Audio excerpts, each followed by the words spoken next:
is up, you guys? Welcome back to another one. If you are new to this channel, I'm Gold Pony. I do new car, truck, SUV reviews on YouTube, and today we are in the new 2021 Ford EcoSport, courtesy of Bob Ruth Ford in Dillsburg, PA. For more information on their inventory, please feel free to check out the link in the description box below. And so I wanted to hop in this one today because this is possibly the most affordable all-wheel drive / four-wheel drive vehicle you can get these days. Now, in the fourth year that it has been available in the US, and there are actually some minor changes for the 2021 model year as well.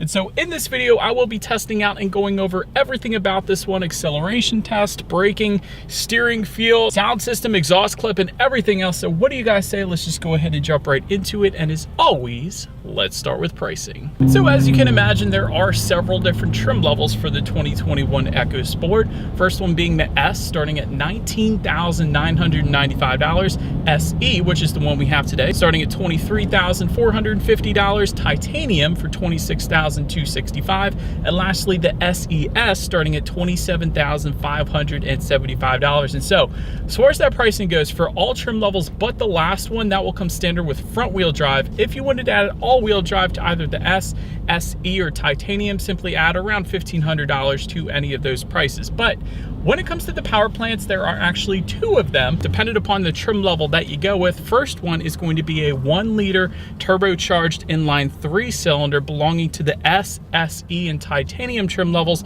putting out 123 horsepower at 6,000 RPM, 125 pound-feet of torque, available at around 1,500 RPM, power sent to front wheels or all wheels through a 6-speed automatic, giving you MPG numbers coming in at 27 in the city, 29 on the highway, taking regular unleaded fuel. But so then there is the other engine configuration, being a 2-liter direct injected inline 4-cylinder. So this engine configuration is going to come standard on the SES, but it is optional on every other trim level. And we actually do have it as an option here on our SE trim level that we have today. But this one puts out 166 horsepower at 6,500 RPM, 149 pound-feet of torque coming in at 4,500 RPM, power sent to all four wheels through Ford's 4-wheel drive system. And that power sent to the ground through a 6-speed automatic, with MPG numbers coming in at 23 in the city, 29 on the highway, again taking regular unleaded fuel for that one. So but now, having got all of that out of the way, what do you guys say? Let's put the acceleration here to the test to start. Let me go ahead and find a straightaway, and let's see how quickly our 2-liter inline 4-cylinder engine here in the EcoSport can get us up to speed. All right, so I think we got our straightaway here, you guys. In 3, 2, 1. Oh my gosh. All right, acceleration is not the EcoSport's strong suit. It did make a good bit of noise when the RPMs got up there, as expected, I guess. But yeah, definitely not the quickest thing in the world. If you want quicker, I don't know, go with the Ford Mustang or something. But anyways, to go along with that acceleration, as always, braking is equally important. And so as expected, you will find 4-wheel disc brakes coming standard on every single trim level. As far as that 60 to 0 stopping distance goes, it actually comes in at 120 feet, which is plenty respectable, to be quite honest. There's been SUVs out there that I've tested that come in at around 130 or 139 feet even, if you're talking the Volkswagen Atlas. So 120 feet is definitely respectable for this one.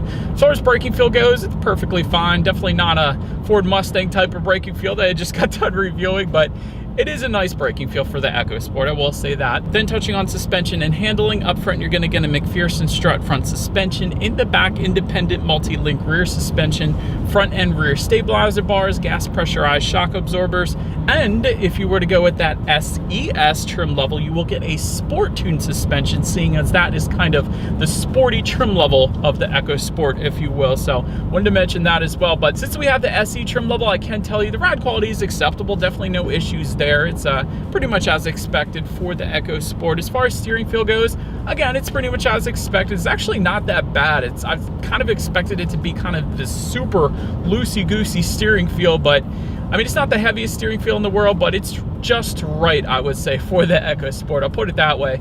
As far as cabin noise goes, there's a decent amount of wind noise coming into the cabin. Maybe that's one of the room for improvements for the EcoSport. In my short test drive here today, there's a decent amount of wind noise coming into the cabin. So as far as visibility goes, this is a small SUV. Typically in small SUVs, you are not going to have any issues with visibility, and that is certainly the case in the EcoSport. So no issues for me when it comes to visibility. Did want to also mention though, if you were to go with the the titanium or SES trim levels, you will also get rain sensing windshield wipers then as well. So essentially what that means is whenever the EcoSport detects any kind of mist or rainfall, it's going to automatically turn on those windshield wipers for you. So essentially it's just one less thing you got to worry about. So that is pretty cool there as well. But that about rounds up the performance segment of this review, guys. Let's now go ahead and take a look at the exterior of our brand new 2021 Ford EcoSport. All right, so here she is, you guys, the new 2021 Ford EcoSport. So a couple new colors for the 2021 model year. They will include blue, that is the color name, very creative there, and Lux Yellow. Those are the two new ones. But let's go ahead and start up front on the EcoSport here. Black front grille is going to come standard with the S and SES trim levels. SES because it's a sportier look, I guess you could say. Silver front grille is going to come with the SE and titanium trim levels then, which is what, of course, you guys are looking at right now. Then to the sides, halogen quad beam reflector headlights coming with the S. However, if you were to go with the SE trim level and up, you will get halogen projector headlights. A little better illumination with the SE trim level and up. LED signature lighting coming with the SE trim level and up as well. And you will get fog lights down below for the SE trim level and up once again. But that about rounds out the front of this one. Let's go ahead and take a look at the side now. And so, but now making our way to the side, black roof rails are going to come with the SE and SES trim levels up top there. Silver roof rails coming with the titanium trim level only. No roof rails for the S trim level, in case anybody was curious. Rear privacy glass is going to come with the SE that we have today and up. It will not come with the S.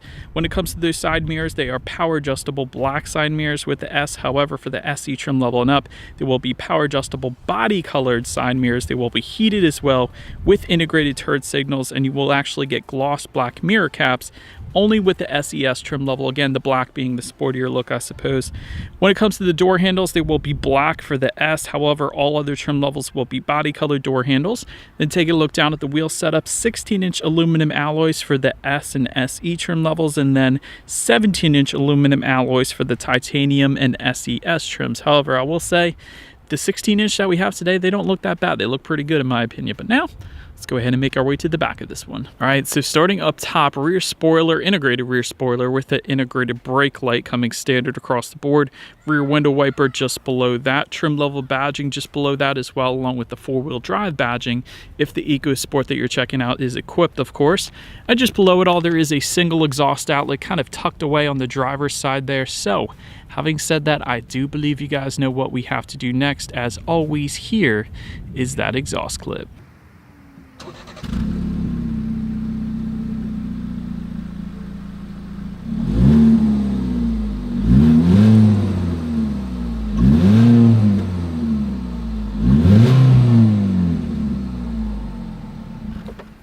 So, but now since we are around back of the EcoSport, first thing I wanted to mention when it comes to opening that rear tailgate of this one, most SUVs, the majority, 99% of them, open up vertically. This one opens up horizontally, and the actual latch to open it is found within the passenger side taillight. This is like 007 style when it comes to opening this rear tailgate. I absolutely love it personally. But anyways, once opened up, cargo capacity comes in at 20.9 cubic feet behind that second row. If that was not enough space, there is a 60-40 split, meaning the rear seats do fold down, bumping that up to an even 50 cubic feet. But did want to also mention this one's pretty well equipped in the cargo area. Coming standard for all trim levels, you will get a cargo cover, cargo lighting, you will get cargo tie-down anchors back there as well, and grocery bag hooks, all of that coming standard across the board. And if you were to go with the SE trim level and up like we have today, you will also get in-floor storage back there as well. And there is a tire inflator kit underneath of that in-floor storage then too. But anyways, making our way up to the rear legroom, that comes in at 36.7 inches. So for reference, I'm an even 6 feet tall. This is how much space I had back there. Did want to also mention for those rear passengers, rear center armrests with cup holders do come standard. However, there is no rear ventilation back there. That of course being because this is such a small SUV, I guess you could say, you don't really need it essentially. And actually, to my surprise, there are not charging ports like USB charging ports, but there is a 110 volt power outlet back there. So why there's not USB charging ports, but rather a 110 volt power outlet, I don't know. Either way, it gets the job done, I suppose, in the end, but found that kind of funny. But you do have some coat hooks found on the top of this one back there as well. But then Making our way up to the front seats of the EcoSport, manually adjustable cloth seating coming with the S and SE trims. Heated front seats with the SE trim level and up. That is pretty cool that we got that there today. 6-way power driver's seat coming with the titanium and SES trim levels only to go along with that. Active X seating material as well, so slightly different seating than the cloth seats that we have here today. Overall, seating was actually plenty comfortable. I was kind of surprised. I didn't expect too much, but yeah, seating actually worked pretty well for me, so no issues there. Then take a look at the steering wheel. It is tilt and telescoping across the board, leather wrapped if you were to go with the titanium or SES trim levels. However, we do have a urethane wrapped steering wheel here on our SE trim level, of course. And you will actually get a heated steering wheel, believe it or not, if you go with the titanium or SES as well. So that is pretty cool. Then take a look at the startup. Let me first start by showing you guys the key here. You do have your Ford logo on the one side, and when you flip it over, lock, unlock, and the panic button, of course. It is a pretty simple key there, but all in all, it is all keyless entry with the push button start if you go with the SE trim level and up. With that S trim level, it is going to be your typical key start. So wanted to mention that, but I am simply just going to put my foot on the brake here and press that engine start button, which is located just to the left of the infotainment screen there, which we'll get to in a second. But as far as the gauges go, tachometer is on your left, speedometer is on your right. There is a small digital display front and center, which can be controlled by using the steering wheel mounted controls on the left side of the steering wheel. That gives you things like your trip A, trip B, how many miles you have left until you hit empty. Also, there's a little compass in the bottom right hand corner, outside temperature, which is always nice, radio information, Bluetooth information, and a nice little picture of the EcoSport if you wanted that as well. So overall, it pretty much gets the job done. There's a digital speedometer, I forgot to mention that as well, but yeah, pretty much everything you could possibly want up there, so that's always good. But then take a look at overall interior quality. Much to my surprise, we get a power moonroof actually with the SE trim level and up. I love that. Well done, Ford, for that one. Automatic climate control with the SE trim level and up, meaning you just set a temperature, it's going to automatically hit that temperature for you. Overhead sunglass holder is going to come standard on every single trim level. If you were to go then with the titanium or SES trim, you will get ambient lighting with 7 different colors. And by the way, there is an optional package for the SE trim that we have today that actually gives us that ambient lighting as well as some other things. So that is pretty cool. And again, 7 different colors illuminated throughout the EcoSport. And I absolutely love that personally. But auto dimming rear view mirror coming with the titanium and SES trim levels. And overall, it's finished pretty much like you would expect the EcoSport's price range to be finished. But I will say it is plenty functional. There's a little cubby storage rubberized area just above the passenger side glove box. There's plenty of cubby areas on both of the doors. Just in front of the shifter, you have more storage, 12-volt power outlet, 2 USB charging ports in front of the shifter as well. Just behind that, you have 2 cup holders and illuminated cup holders for that ambient lighting, which is pretty cool back there. A little bit of storage behind those cup holders and a very little bit of storage within the center armrest. It's a very narrow bit of storage, but it's still there for you nonetheless. So that is pretty cool. So overall, like I said, very practical, very functional interior when it comes to the EcoSport. So, but now taking a look at the infotainment screen, 4.2-inch LCD display coming with the S trim level only.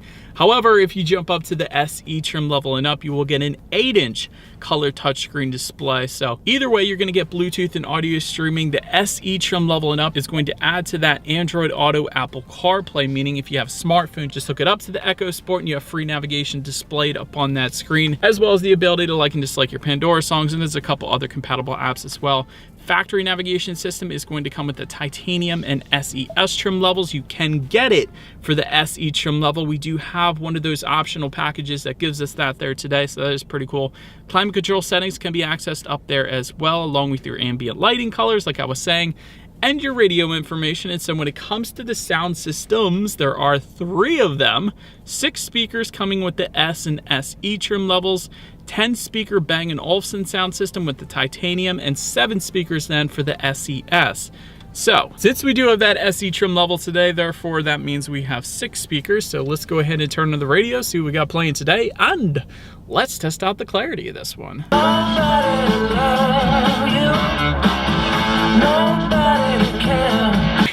It's 6 speakers. I mean, it's not going to blow you away or anything. It does get the job done, but it's not the best sound system out there. It's pretty much as expected, though, with 6 speakers. But the Bang & Olufsen is available if you go with certain trim levels. So there you go. But anyways, last thing I wanted to mention to you guys on that infotainment screen is when you do put the EcoSport in reverse, You, of course, will find a rear view camera coming standard across the board. I like how the rear view camera takes up the whole screen. I feel like I've been reviewing so many vehicles lately that don't. It's just a portion of the screen that sucks, but I do like that. But anyways, that is going to lead us into safety. And so front side carrying airbags do come standard, but also driver and passenger knee airbags as well. You don't always get that.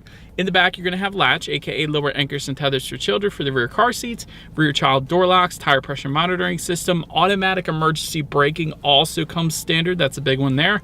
And if you were to go with the SE trim level and up, that is going to add, in addition to that, windshield wiper de-icer, which is pretty cool here in Pennsylvania, rear parking sensors as well, and a blind spot monitoring system with rear cross traffic alert, meaning the little car icons in the side mirrors is going to let you know if somebody is in your blind spot, so you don't go turning into them on the highway. So that's always a big plus. But overall, when it comes to my final thoughts here of the EcoSport, this actually is a great pick for affordable four-wheel drive. So if you were in an area like me, like Pennsylvania, where we do get a good bit of snow and you need a four-wheel drive or all-wheel drive vehicle in order to get you there, the EcoSport may be a decent option because it is relatively affordable in the low 20s, and four-wheel drive being available, of course, at that price range. And overall, if I were to pick this one, I would go with the SE trim level, the one we have today, because that is really when you get the most bang for your buck. That's really when most of the extra features kick in.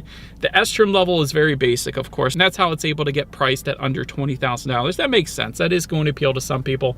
SE trim level really gives you the best bang for your buck, though, I would say, and you might be able to get that price down a little bit closer to where you would want to be, because there is a decent amount of these things on the Ford lots right now, from what I can see at least. So SE trim level is what I would go with. Also, constructive criticism, this doesn't have the best miles per gallon, I gotta be honest. Would have expected a little bit more, seeing as it is somewhat smaller of an SUV, but at least it's got four-wheel drive. Again, back to that. Another one, it is quite slow, I will say that. Still, you shouldn't have any issues merging onto the highway, but definitely not the quickest thing in the world, I will say that. And there's a lot of competition out there too, competing with the EcoSport, like the Mazda CX-30, like the Hyundai Kona, just to name a couple of them. But we'll say this one is brilliantly priced for this segment though. But that is about it for this one, you guys. Thank you so much for watching. Feel free to follow me on social media at the bottom of the screen if you want to see what's coming next on the channel before it actually gets to YouTube. If you're into new car reviews, go ahead and hit the subscribe and the bell notification button. That is what we do here on this channel after all. Do appreciate you guys watching more than you know, and I will see you guys all in the next video. Stay gold.